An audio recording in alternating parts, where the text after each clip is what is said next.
Welcome to this week's edition of the Webster Tarpley program. This is Unbound Radio, and this is your strategic briefing from Washington, D.C., the best intelligence picture I can give you, and probably the best intelligence picture going.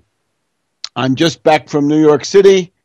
Very successful appearance at the Left Forum at Pace University, along with Tom Kiley of INN World Report and Joe Calhoun of Denver, Colorado, former and we hope future congressional candidate out there. And we had a packed room talking about the problems of the so-called left alternative media. It means the warmonger left, the pro-war Amy Goodman, Democracy Now!, and of course they're also pro-austerity and they're anti-worker. So we'll tell you about that. That obviously, if you're going to talk about the bankruptcy of the left alternative media, you got to be talking about what reality is. In other words, if you're trying to say these people don't give you reality, then what is reality? So you got to fill in that side too. Otherwise, you're not getting anywhere, and otherwise you're a theater critic, right? And this, believe me, we are not. This is not literary criticism. This is political action. This is mobilization. This is the mass strike and the need to provide leadership, program, organization, strategy for all of that, to take power. This is the goal, not to write an essay, but to take power. And, of course, anarchists hate that idea. Noam Chomsky thinks that that's the wrong thing to want. And everything else I said, he also says, is the wrong thing to want. So that's Brand X, as I showed there on Park Row, across from City Hall in New York City. But now let's just look at the immediate focus. Last Wednesday, one day after our program last week, we had the fall of Qusair. And this is a huge issue. This is the equivalent of Stalingrad or Gettysburg-Vicksburg in the war going on in Syria. It is where the rebels and the forces that need to be defeated finally got defeated. Qusair, at that upper right-hand corner of Lebanon, the northeast corner of Lebanon. It's in Syria, of course, but it's across this key infiltration route for smuggling and other crimes from the Hariri faction in Lebanon, sending in weapons, killers, and other kinds of support to the death squads, to the Al-Qaeda, al-Nusra death squads there in Syria. This was their great citadel, right? This was their fortress. This is the decisive battle, Qusair. So world history has focused on Qusair and the Syrian army and Hezbollah of Lebanon, and probably some Iranian forces have emerged victorious. This was an international battle on both sides. Remember that the death squads are completely made up of international brigades of jihadis and killers and terrorists, as broad as Al-Qaeda. And we'll just pick this up with a narrative in just a minute here on Unbound Radio. Welcome back to the Webster Tarpley program here on Unbound Radio, and it's Tuesday, the 11th of June, and we're looking at the world strategic situation after the fall of Qusair, the great fortress of the death squads, the Al-Qaeda, al-Nusra, and indeed Islamic State of Iraq terrorists that are operating there. They have been defeated. This is now like Stalingrad, but it's also like the Falaise pocket, the Falaise breakout of after the Normandy invasion, right? After a period of time, right, June and July and into August, when the U.S. and the British were fighting the Wehrmacht there in the hedgerows of Normandy. And it's very, very slow, and it doesn't seem to be moving at all, and it's not going anywhere. And then you get this Falaise battle, the Falaise pocket, and then the breakout. And at that point, the Wehrmacht has to essentially fall back to the Low Countries and way, way beyond Paris, practically if not to the Rhine, well, then at least to the eastern part of France, the far east part of France. So that's something of what's going on. It's the equivalent of the Falaise breakout. And what you're going to see now is that instead of having the people fighting in the area around Qusair, you're going to see that the battlefront will move all the way back to Homs, which is not that far away, and then all the way to Aleppo. And, of course, the rebels' ability, the terrorist ability to keep causing trouble in the area of Damascus is going to be radically diminished. So this is a big turning point. Now, therefore, what is the answer coming from the other side? Because this is the really interesting part. On the same day that Qusair fell, that last Wednesday was the 5th of June, 2013, a day of destiny. You've got the British and the French, who are obviously very devoted to the Sykes-Picot concept, that they get to decide who rules in Syria, right? Who gets to rule the Levant, the Eastern Mediterranean, the old Ottoman Empire territories. The British and the French, that's Cameron and Haig on the British side, Fabius, foreign minister, and Hollande on the French side. They're demanding that the United States attack Syria. This is the big strategic fact. The British and the French are ready to fight to the last American. Isn't that great? They want the United States in there invading, and they're bashing the hell out of Obama to do it. And if you're bashing Obama, guess what? You're a useful idiot for the Bilderbergs, the British, and the French. Congratulations. Are you on the London payroll? Are you on the Paris payroll? Are you on the Bilderberg payroll? Well, you should be. If all you got to do is bash Obama at the time when Obama has this interesting merit, say what you will, he says no to a big invasion of Syria, no to boots on the ground, no to a big air war. He knows how many airplanes will be shot down, how many had the heavy U.S. losses, and ships, maybe an aircraft carrier can be holed in the Eastern Mediterranean with one of those Yakonsk long-range, very powerful, very capable cruise missiles. So Obama, I think out of his own self-preservation, his own egotism, is saying, I don't want any part of this. The British and the French are screaming. They want the invasion. They want the U.S. fighting for them. They, of course, imagine themselves as harvesting the benefits of this. And how do they do this? Enter the left liberal. Enter the limited hangout. Glenn Greenwald. Glenn Greenwald, the left liberal, sort of civil libertarian, petty bourgeois commentator, writing in The Guardian, the London Guardian, normally speaking, left wing of British intelligence, left wing of MI6. And, of course, Glenn Greenwald, the interesting thing about Glenn Greenwald is he an implacable enemy of government excess? For example, on the great issue of the age, the great covert operation of our time, 9/11, September 11, 2001, what did Glenn Greenwald have to say? He hates 9/11 truth. So he is tainted by the fact that he is, not addressing the main object. And now we've got Ed Snowden, I think a useful idiot, a troubled individual, God knows what, an adventurer, a megalomaniac, or simply troubled. We don't know, maybe for money. It's impossible to know. And you've also got to realize that both of these creatures, Glenn Greenwald and Ed Snowden, are what you see, and behind them, what you don't see is something called GCHQ Cheltenham. That is to say, the British equivalent of the National Security Agency. And remember, everything that Fort Meade, Maryland, the National Security Agency headquarters in Fort Meade, Maryland, everything they know is known in real time to GCHQ Cheltenham. So much so that if GCHQ Cheltenham wants to wiretap a member of the British Parliament, they don't do it direct. That might be problematic for them. They do it through the NSA, which comes back and wiretaps the British member of parliament or whoever it happens to be. So we're dealing with a limited hangout.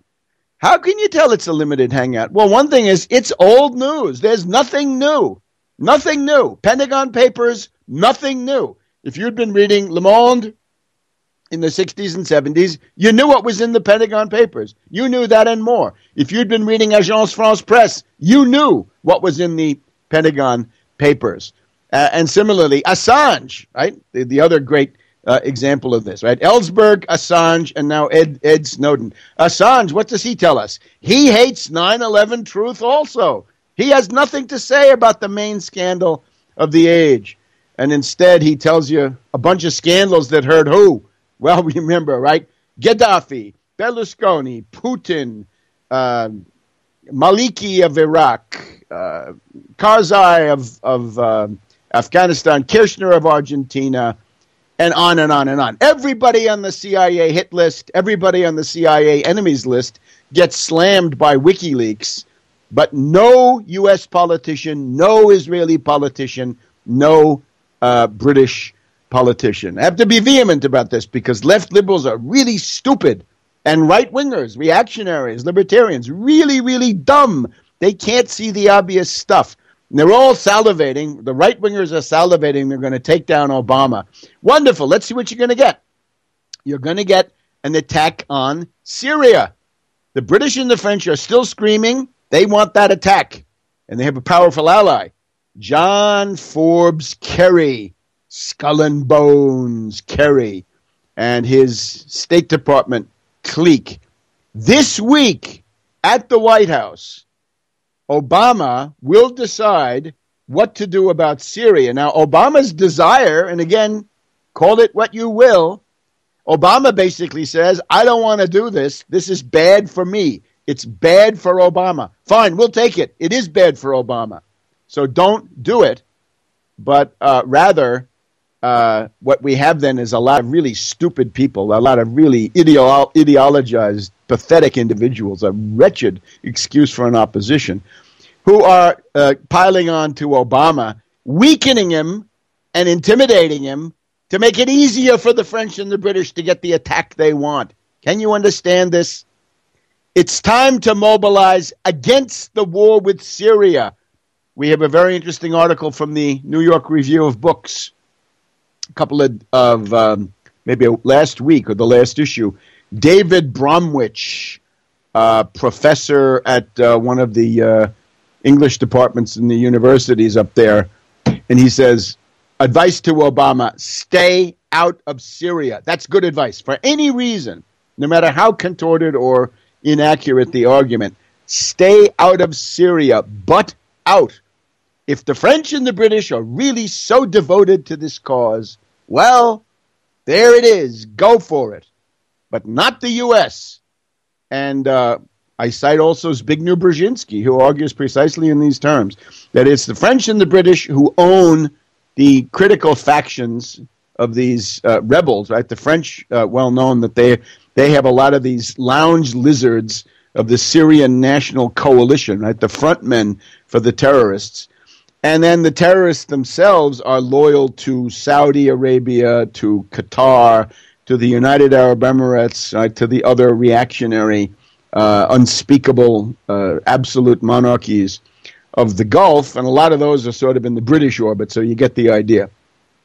So this is what's going to be decided this week. Kerry pressing Obama to make the attack. Obama doesn't want to do it. And then, every new scandal, right? Glenn Greenwald says he's got more scandals. Well, I'm sorry. I want to see your bona fides, Glenn. I want to see something about 9/11. I want to see something that overturns the official version on 9/11. The basic rule is the limited hangout artist, first of all, tells you things you already know, generally. There may be one or two things that you may not know that seem new. For example, in the case of Assange, it's that film of the massacre in Iraq, right, from the air with the machine guns. But even that was all known. What was not known or what had not been seen was that specific film. So there's the bait, right? The bait required to awaken the desire to bite and to make yourself into a useful idiot and a dupe. So Ellsberg did it with the Pentagon Papers. Ellsberg with, of course, Morton Halperin and Leslie Gelb in the background, with the help of Genoam Chomsky and Howard Zinn telling you what a great thing this was. That was one fraud. The Pentagon Papers obviously covering up for the CIA, right? Trying to whitewash the CIA on massacres, on Operation Phoenix, on drug running, on many, many other things, and to demonize the U.S. Army, right? To put it off on them, right? The draftees, yeah, get them. Get Lieutenant Calley. Don't go after Alan Dulles, but get Lieutenant Calley. And the other thing, of course, in the Pentagon Papers, there's nothing about the main covert action of the age, the Kennedy assassination. And then we come to Assange and Ed Snowden. Both of them are very self-righteous. Both of them are holier than thou, right? They're takfiris here in the West. And they say, we have nothing about 9/11. And in the case of Assange, he actually hates it. Now, in the case of Ed Snowden, he's a Paul-tard, folks. He's a follower of the leprechaun. So it means he voted for genocidal austerity against the American people. He voted to cut 63% out of food stamps for 50 million Americans. So he would have blood on his hands. He would have Americans dying of malnutrition and starvation. So what's the kind of humanitarian he is? He's a libertarian, a jackal, an austerity ghoul. And we have that because he gives money to Ron Paul and also, voted for him according to most accounts. That seems to be what he says. So this is now the situation. I have to say also the leftists not looking too good at this confab there in New York, right, that we just had, the Left Forum. There was an evening there with Oliver Stone and Kuznick, or Klutznick as I call him. They were there, and we'll talk about this later, get into the content of it. But one of the things they showed was Glenn Greenwald, and sure enough, there goes a round of applause for Glenn Greenwald. As Mort Saul, I think it was, once said, American leftists have had so few heroes that they give their heart away to any plausible faker who comes down the pike, from Ellsberg to Assange to Sanders or Snowden, whatever his name is. And, well, there you have it. Now, naturally, I don't wish any of these people bad, any evil consequences. I think Manning should be freed, get Manning out of jail. Let Snowden take refuge in Russia, since Putin is offering that to him. But mobilize to stop the war with Syria. That's the main front. No war with Syria. Call the Obama White House. Try to put some backbone into that guy. We'll be back in a minute on Webster Tarpley program. Welcome back to the Webster Tarpley program here on Unbound Radio. Therefore, the current situation is this. As of last week, the death squads, the rebels, are losing big time in Syria. They've got about a month or two left, I would think, before they're driven back to a thin strip along the Turkish border. They're going to be driven out of Homs. They're going to be driven out of Aleppo. And each one of these is a battle of encirclement. It's a battle of annihilation in which large numbers of death squad jihadis are simply being wiped out. And this is unfortunately the fate that they have chosen. But on the same day, last Wednesday, June 5th, that Qusair fell and the fortunes of war began to evolve, right? This is Stalingrad and the Falaise pocket, the Falaise breakout together. We've got the counterattack of the British and the French demanding that Obama attack Syria, prevent the death squads from being exterminated. They're basically saying those death squads, that's our Middle East army. That's what they used in Libya. That's what they're using in Syria. They'd like to go on. They'd like to turn those guys against Iraq or Iran or whatever it is, Lebanon further down the road. But they're going to be exterminated within a certain number of months. So that's why they're screaming. That's the really urgent side of it.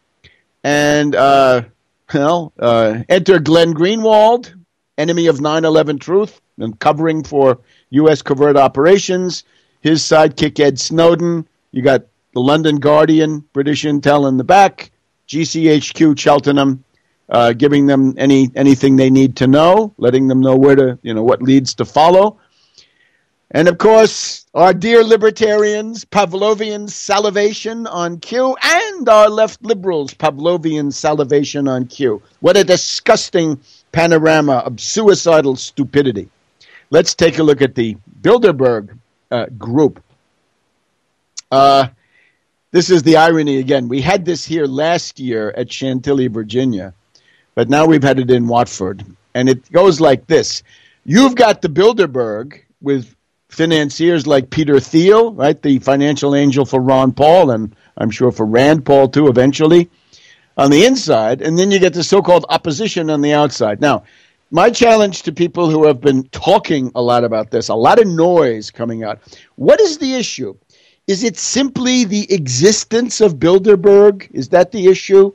Or is it what they do, their policies, right, where they want to take the world?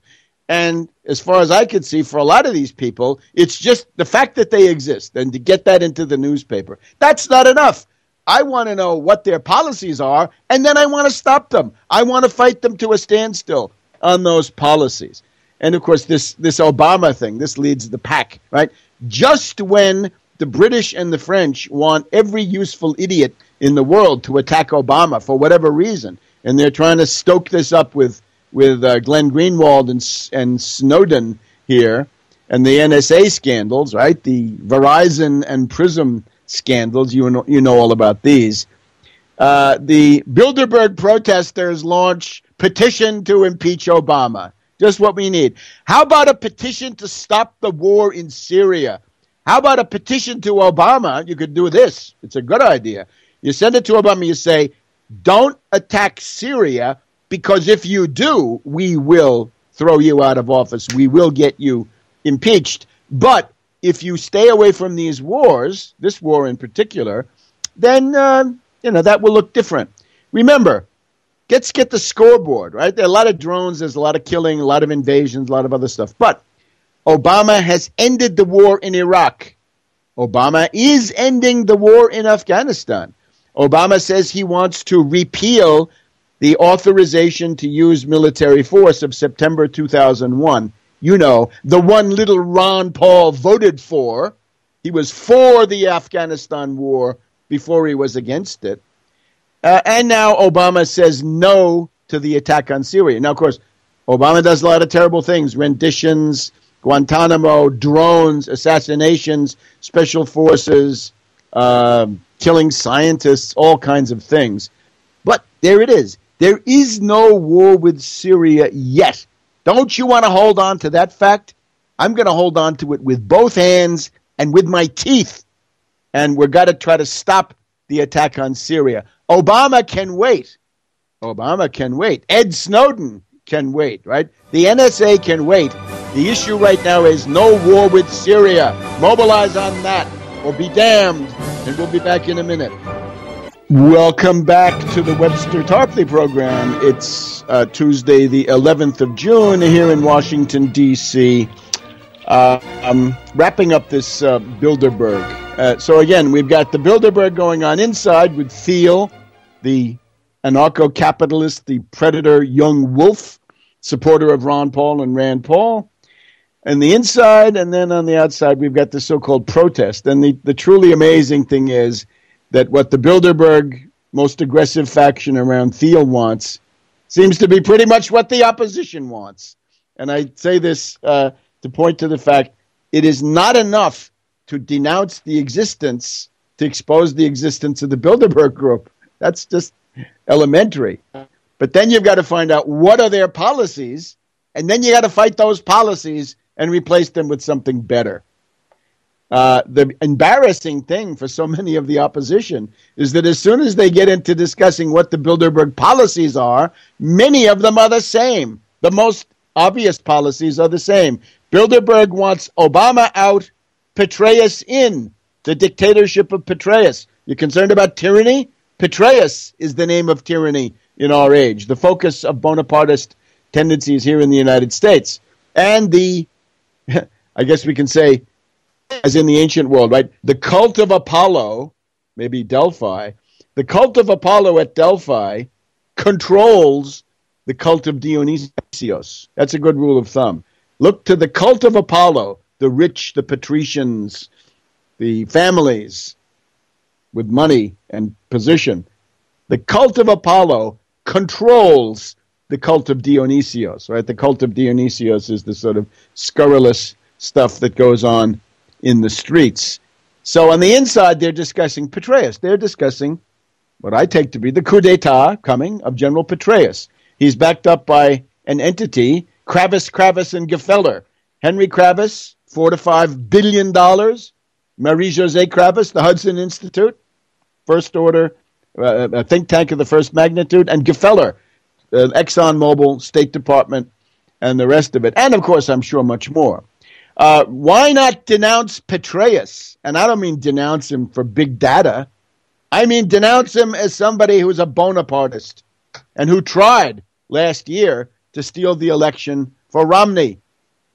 We had a brush with a military coup with all those generals and admirals and the entire Benghazi incident being designed to put Bishop Romney and his permanent austerity and war dictatorship into the White House. And thanks to the efforts of some of us who still have a brain, and thanks to the American people who could see what a sneering, disgusting plutocrat that Romney was, and how he hated the American people and wanted to flay them alive and strip them and loot them.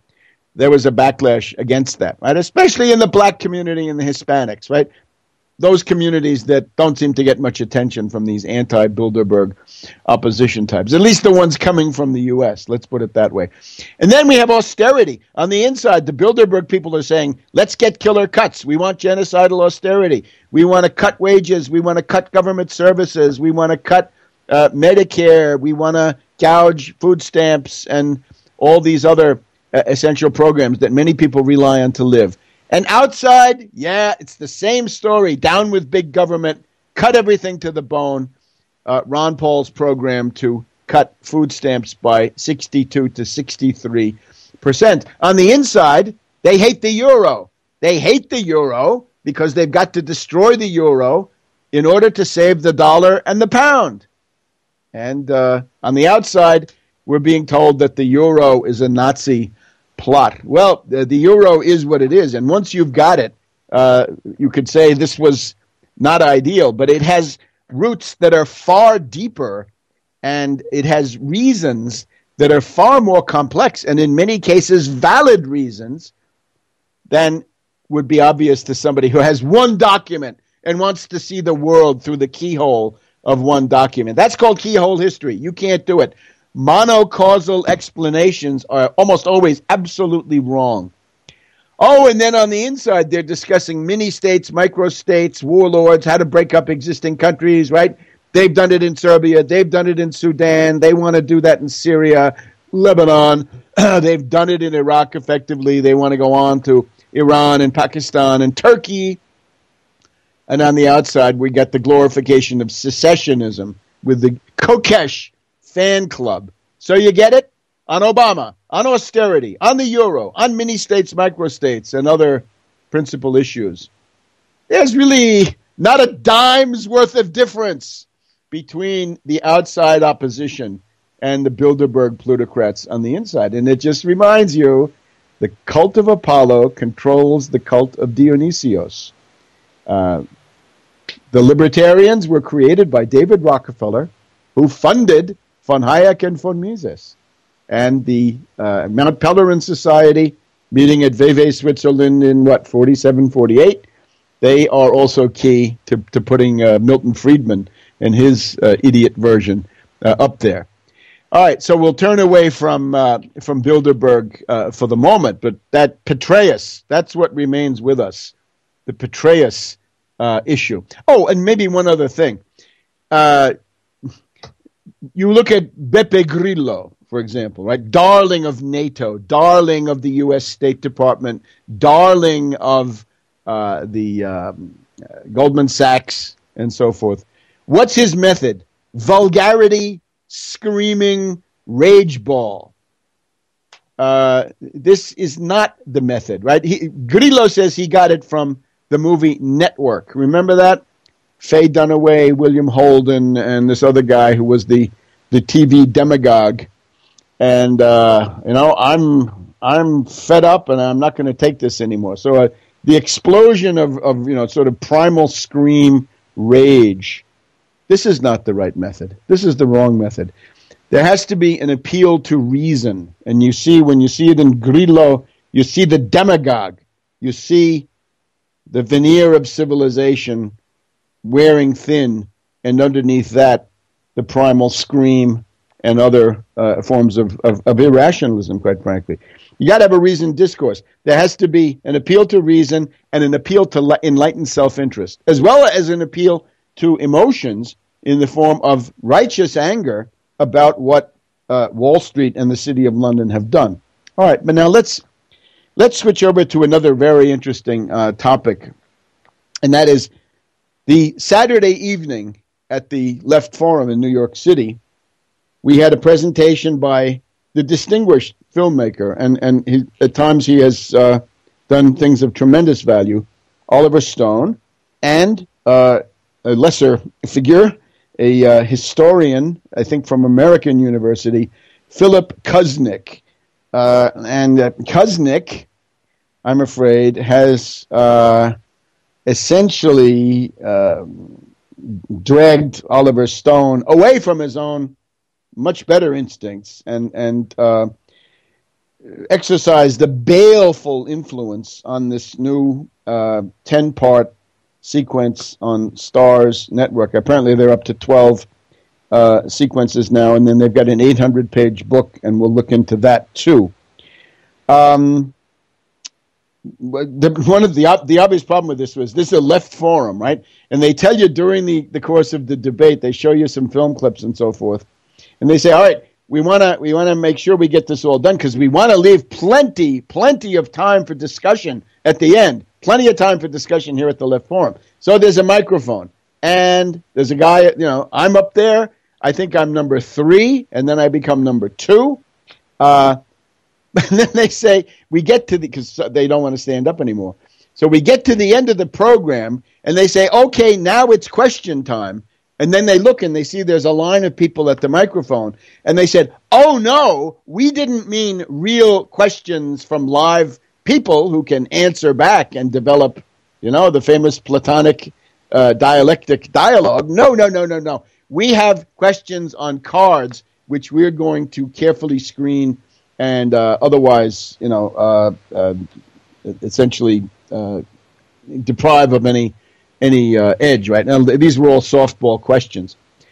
It was the method of the National Press Club. So Left Forum, New York Left Forum, takes over bankrupt method of National Press Club. So they wanted to screen this duo of Oliver Stone and Kuznick from, criticism. Now, they have been criticized. Then let me make this clear. The Princeton historian Sean Willents has criticized them in a way which I think is absolutely invalid. He's criticizing them from the right. He's criticizing them saying, you should hew close to the establishment line. You guys are anti-establishment, and that's no good. I'm attacking now, I'm criticizing from the left, and I say, you are not anti-establishment enough. You are hiding, or you are avoiding and dodging the big questions that would actually lead to a different concept of the history of the last 60, 70, 80 years. Now, let's just look at a couple of things here. In his distinguished JFK movie, right, Oliver Stone was nothing less than heroic in tearing apart the Kennedy assassination cover-up. And that has, thank God, become a permanent datum of the outlook of the American people. But now when you look at this series, what we find, first of all, is there is no systematic development of the case that Kennedy was assassinated by the CIA Operations Directorate, which is implicit, certainly very strongly, in the movie, right, based with the Fletcher Prouty material and so forth. So, in effect, all we learn in this movie, The Untold History of the United States, I guess it's called, Stone and Kuznick, all we know is that Kennedy had powerful enemies. Well, lots of people have powerful enemies. That's not enough. Then this is compounded. Going backwards, in the case of Franklin D. Roosevelt, We have an assassination attempt in 1933, a coup attempt in 34-35, another coup attempt in 37, another coup attempt in 42, and finally, it looks to me like an assassination by poisoning, most likely between 43, 44, and finally the death in 45. And, well, one of the merits of the Stone and Kuznick book is that they discuss the work by Elliot Roosevelt called As He Saw It. Elliot Roosevelt, son of FDR, had been with him at the Casablanca and Tehran conferences and writes what he saw. And this was conflict, very, very sharp clashes between Roosevelt and Churchill. Churchill saying the British Empire will last forever, and Roosevelt saying, no, we're going to take down your empire at the end of this war. We're saving you, but we're not saving your empire. We're saving you from Hitler, but we're not here to preserve the British Empire with American blood. Isn't that amazing? They're always ready to fight to the last American, as they are today, right? Cameron and Hollande. So, Elliot Roosevelt is a good source, and they have him. Why not follow this a little bit further? We have the famous Parade magazine interview of Elliot Roosevelt, where he goes to the Kremlin in 1946, and Stalin says to him, your father, Franklin D. Roosevelt, President of the United States, was assassinated by the Churchill gang, by Sir Winston Churchill and his gang using poison. Stalin then says, they're also trying to kill me, Stalin. And they eventually succeeded, as far as we can tell. And we know also from Harriman, another name that came up in this debate, Harriman, Averell Harriman, U.S. ambassador to Moscow, when he went to the Kremlin to tell Stalin that Roosevelt was dead, Stalin said, I believe he was poisoned. I want my ambassador Gromyko to see that body. And eventually the answer is no. And there's an attempt to blame Eleanor Roosevelt for this. I don't know whether that's going to be valid. I think some other people might have wanted to hide the fact that Roosevelt was murdered from somebody like Stalin. Anyway, when Stalin says something, this is not some lunatic conspiracy theorist paranoid that you meet in the street. This is the Soviet Union. This is the KGB, the GRU, the Mindel, the Soviet Foreign Ministry. This is a whole huge apparatus speaking through Stalin. So that has to be taken seriously. Not a word. So there's not a word about the assassination attempts and the final assassination of Franklin D. Roosevelt. There's not a real word about the real Kennedy assassination. And, of course, there's not a word about 9/11. There's not a word about the great covert operation of our own time. So not good enough. Not good enough. A few more things on this in our final segment. Welcome back to the Webster Tarpley program. Our last segment here. It's Tuesday, June 11th, 2013. Talking about the debate there. It really was no debate, unfortunately. It was a monologue with more voices from Oliver Stone, Kuznick, one or two others at this left forum in New York. Here's what it comes down to. If you ignore the assassination and coup attempts against Roosevelt, you ignore the Kennedy, the real background of the Kennedy assassination, because that's a retreat for Oliver Stone. That's lamentable. And if you simply ignore 9/11, right, you accept the crackpot, lunatic official version on that, what you're really doing is you're really saying that your creature comforts are more important than historical truth, because these are, after all, these are the ugly, messy issues where moral and intellectual courage are required. You can't dodge those. They're too big, and they're decisive. Each one of those sets the situation for an entire era. A 20 or 30-year time frame is essentially preset by the Roosevelt assassination, the Kennedy assassination, and now by 9/11. And we see how hard it is to break out of the lunatic logic of these things. If you say, in effect, well, I'm a left liberal academic here, and I'm not going to touch any of that, right? I might lose my funding. That's too messy. I might get called a conspiracy theorist. This is what it comes down to. They want to dodge, or Kuznick wants to dodge, the issues where he might be called a conspiracy theorist. For Stone, it's too late. Stone has courageously gone into the fray with the Kennedy movie 20 years ago. He's been slandered as a conspiracy theorist up and down. So that's not his problem. I think it's Kuznick's problem. Don't be a conspiracy theorist or you'll lose your tenure or whatever it is. Now, the problem with that is if you have this unmitigated pessimism, which they have, what are you drifting for? Let me just talk about the pessimism for 1 second. For example, there are good things the U.S. did. For example, Eisenhower at Suez, very timely. Eisenhower at Suez in 1956 says, France, Britain, Israel, get out of Egypt. Stop attacking. Go home. Make peace. And he cuts them off at the knees financially, logistically. They want to demonize Johnson. I can see this. I mean, God knows what I thought of Johnson at the time. But then, look at what the black community or Hispanics think of Johnson, right? This is, after all, the war on poverty, and it worked. It brought down poverty by 10% or so. It was very effective as long as it lasted. And we're talking also here about the Civil Rights Act of 1964. Kennedy had all the aspirations, true. Johnson made this reality. And then, need I say, Medicare, could we say that perhaps, Johnson partially redeemed himself by bringing in the Medicare program? I think there's an argument to be made there. Also, concerning the baleful, the terrible influence of the United States is the only country that did not ally as a country with Nazism. You can argue that Stalin and the Communist International deliberately brought on Hitler. They did that deliberately, and then, of course, there's the Molotov-Ribbentrop-Hitler-Stalin pact. The U.S. never did that. You can say certainly the Dulles brothers were active and Prescott Bush in helping Hitler come to power, but this is not quite the same thing. The other problem is, if the U.S. is bad compared to what? What are the alternatives? The British Empire? The Soviets and their dictatorship? So what are the alternatives? And if you think there's another alternative, why don't you say what it is? If you go for this terrible historical pessimism and cultural pessimism, it is a kind of a distilled version of Howard Zinn, William Appleman Williams. It's Rousseau, in effect. It's that civilization of the U.S. type is bad.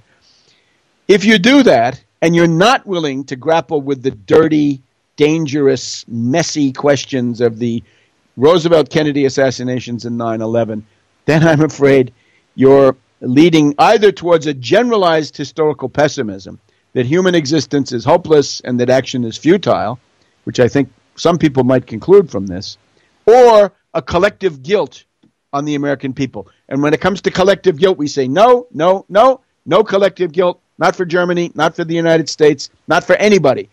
The people have to be targeted, are the ones who did it. Strangely enough, this movie tries to rehabilitate Henry Stimson. The order to put the Japanese in the concentration camp comes from Stimson and McCloy. The order to drop the atomic bombs comes from Stimson. They want to rehabilitate Marshall, the guy who installed Mao, leading to 100 million dead. And then Kennan, even, they want to rehabilitate. This is not good. And above all, they don't address the Wall Street rogue network. Two quick points now at the end. We want to commend to your support Willie Araujo. Willie Araujo running for governor as an independent in New Jersey. He's got the Wall Street sales tax. And if you're in New York, a guy that I had the honor of meeting, this is now Randy Credico for mayor in the Democratic primary in New York City. He's got the Wall Street sales tax, 0.5% sales tax on Wall Street. He estimates $60 billion, and he pays for a very ambitious and excellent list of reforms. So take a good look at Randy Credico for mayor in New York City on the Democratic line, Willie Araujo, independent in New Jersey. And we'll see you next week on the Webster Tarpley program.